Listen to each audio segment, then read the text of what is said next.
نحمده ونصلي ونسلم على رسوله الكريم أما بعد فأعوذ بالله من الشيطان الرجيم بسم الله الرحمن الرحيم محمد رسول الله صدق الله العلي العظيم وبلغنا رسوله النبي الكريم الأمين ونحن على ذلك لمن الشاهدين والشاكرين والحمد لله رب العالمين مولاي صل وسلم دائما ابدا على حبيبك خير الخلق كلهم الصلاة والسلام عليك يا سيدي يا رسول الله وعلى آلك وأصحابك يا سيدي يا حبيب الله. یہ ذرا ایکو بند کر دو سپیکر کی، سادہ آواز ہو، گونج نہ پیدا ہو. معزز محترم علماء گرامی قدر، مشائخ، سادات کرام، ادارہ حاضہ کے اساتذہ، طلباء اور اس پاک محفل مقدس میں شرکت کی سعادت پانے والے خوش قسمت عاشقان رسول و غلامان آل و اصحاب رسول، السلام علیکم ورحمۃ اللہ. یہ ہماری سالانہ کانفرنس ہوتی ہے، سالانہ پروگرام ہوتا ہے، جس میں کئی سالوں سے مجھے بھی حاضری کی سعادت نصیب ہوتی ہے. جن بزرگوں کا یہ سالانہ عرس اور ایصال ثواب کی محفل ہوتی ہے،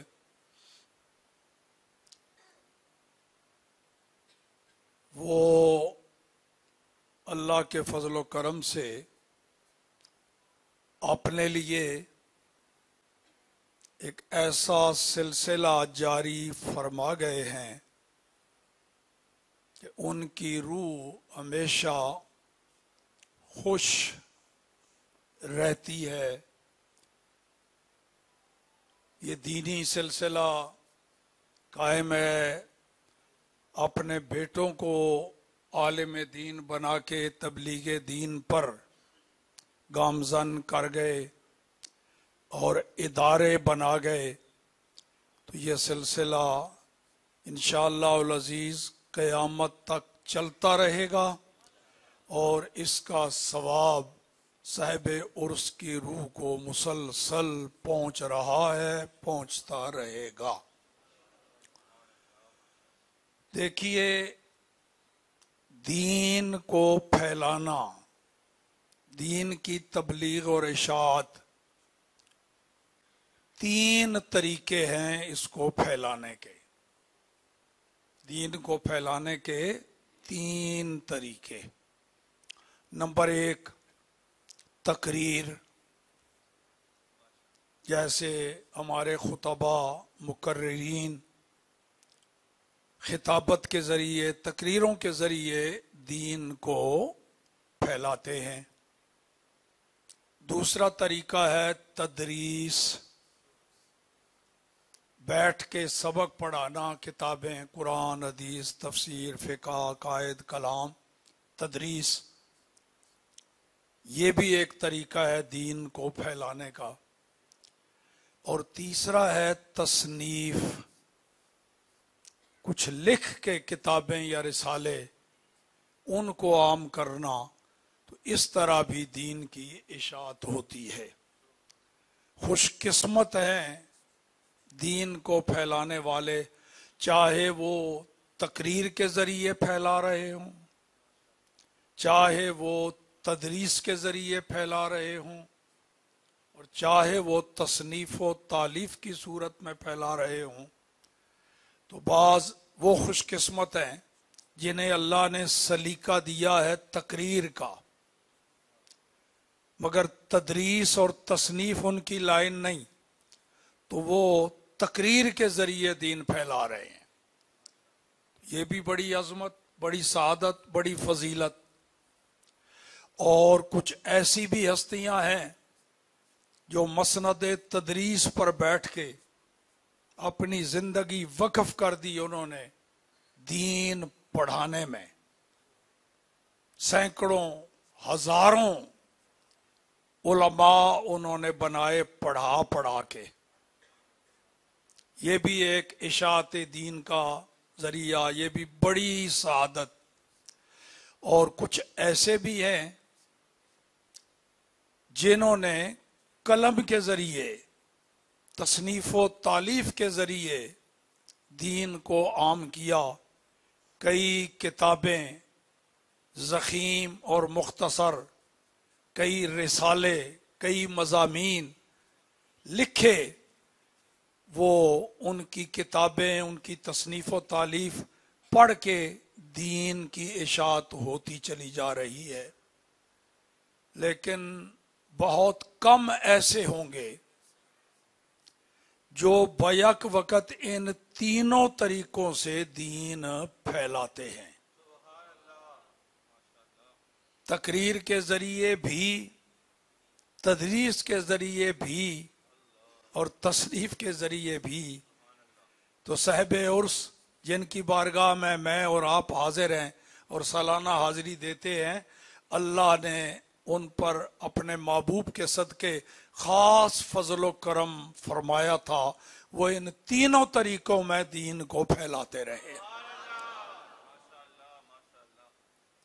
خطابت اور تقریر بھی بے مثال، اور تدریس بھی بے مثال، اور تصنیف و تالیف کی بھی مثال نہیں۔ اللہ پاک ان کے مزید درجے بلند فرمائے اور ان کے لگائے ہوئے اس شجر کو تا قیامت بار آور رکھے۔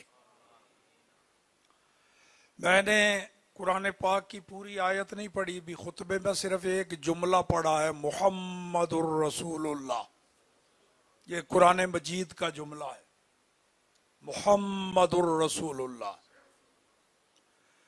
بس ایک ہی نقطے پر گفتگو، ویسے بھی تقریر مختصر کیا کرتا ہوں، گھنٹوں میں کبھی خطاب نہیں کرتا، منٹوں میں ہی کرتا ہوں، تو وقت کی نزاکت کو پیش نظر رکھتا ہوں۔ ویسے ہمت بھی نہیں زیادہ لمبا خطاب کرنے کی، تو کچھ منٹوں کی حاضری ہوگی، اس کے بعد پھر دستار فضیلت اور درود و سلام دعا۔ میں جو آج آپ کے سامنے ایک اعتقادی نقطہ رکھنا چاہتا ہوں، ہمارا اہل سنت و جماعت کا، ہمارے اسلاف کا، بزرگوں کا ہمارا عقیدہ ہے، وہ یہ کہ نبی تو اللہ نے کوئی 5-7 نہیں بھیجے، نہ کوئی 10-1200، نہ ہی کوئی 20-25 ہزار، 1,24,000 کی بھی روایت ہے، یعنی 1.25 لاکھ کے قریب نبی اللہ نے بھیجے ہیں۔ 1,24,000 بھی اگر ہوں تو 1.25 لاکھ کے قریب ہو گئے۔ ہم پابند ہیں یہ عقیدہ رکھیں کہ اللہ کے ان 1,24,000 نبیوں میں سے ہر نبی سچا ہے، ہر نبی برحق ہے، ہر نبی پر اللہ کی طرف سے وحی نازل ہوئی، اور ہر نبی معصوم ہے۔ یہ سارے نبیوں کے بارے میں ہمارا یہ عقیدہ ہے۔ سارے نبی عزت والے، عظمت والے، شان والے، سارے برحق، سارے سچے، سارے معصوم، مگر اس کے باوجود تاجدار گولڑا فرماتے ہیں بالکل ٹھیک ہے، لیکن اس کے باوجود کوئی مثل نہیں ٹھولن دی۔ سارے سچے، سارے معصوم، سارے برحق، پر ہمارے آقا جیسا کوئی بھی نہیں۔ تو بس یہ بتانا ہے کہ فرق کیا ہے ان نبیوں میں اور ہمارے آقا میں۔ سارے سچے ہیں، سارے برحق ہیں، سارے عظمت والے ہیں، سب کو اللہ نے عظمتیں، شانیں دیں، سب پر وحی نازل ہوئی، مگر فرق ہے۔ وہ کیا فرق ہے؟ پہلا فرق دیکھیے، اللہ پاک نے جتنے بھی نبی بھیجے سب کو نبوت اللہ نے عطا فرمائی۔ جسے اللہ نے نبوت عطا نہیں فرمائی وہ کہے میں نبی ہوں تو وہ نبی شیطان ہوگا، نبی رحمان نہیں ہو سکتا۔ دیکھیے اللہ تعالیٰ کسی کو ولایت عطا فرمائے، ولی بنا دے، تو ولایت ہے جی ایک تاج۔ جس خوش قسمت محبوب بندے کو اللہ پاک یہ تاج عطا فرمائے ولایت کا، وہ ولی بن گیا۔ تو ولایت ہے تاج۔ جس کو تاج مل جائے اس کو تاج والا کہتے ہیں کہ نہیں؟ جس کو بھی تاج مل جائے تو وہ تاج والا ہوا کہ نہیں؟ یہ تاج والا ہماری بولی ہے، فارسی میں اسی کو تاج دار کہا جاتا ہے۔ تاج والے کو فارسی میں کیا کہتے ہیں؟ تو جس کو اللہ نے ولایت کا تاج عطا فرمایا وہ سارے تاج دار ولایت ہوئے کہ نہیں؟ تو نبوت بھی تاج ہے جو ولایت سے بہت اعلیٰ ہے، نبوت۔ تو جس کو اللہ کریم یہ تاج عطا فرمائے نبوت کا تو وہ تاج دار نبوت ہوا کہ نہیں؟ تو نبی تو اللہ نے کوئی 1.25 لاکھ کے قریب بنائے، ہر ایک کو یہ تاج عطا فرمایا، تو اس کا مطلب یہ ہو گیا کہ سارے ہی تاجدار نبوت ہیں۔ تو پھر تاجدار نبوت تو کوئی 1.25 لاکھ کے قریب ہو گئے، لیکن تاجدار ختم نبوت صرف ایک۔ کوئی اور تاجدار ختم نبوت نہیں۔ جس طرح اللہ کریم معبود ہونے میں، الہ ہونے میں وحدہ لا شریک ہے، اسی طرح اس کے محبوب اور ہمارے آقا تاجدار ختم نبوت ہونے میں وحدہ لا شریک ہے۔ زندہ باد۔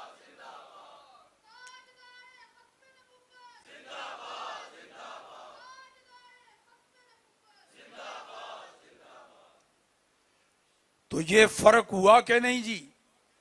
تاجدار نبوت تو ہر نبی ہے، لیکن تاجدار ختم نبوت صرف ایک ہی، وہ وہی ہیں جنہیں قرآن میں اللہ نے یہ لقب عطا فرمایا، محمد الرسول اللہ۔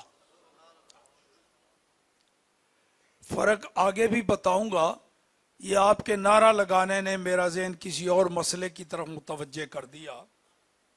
یہ زندہ باد،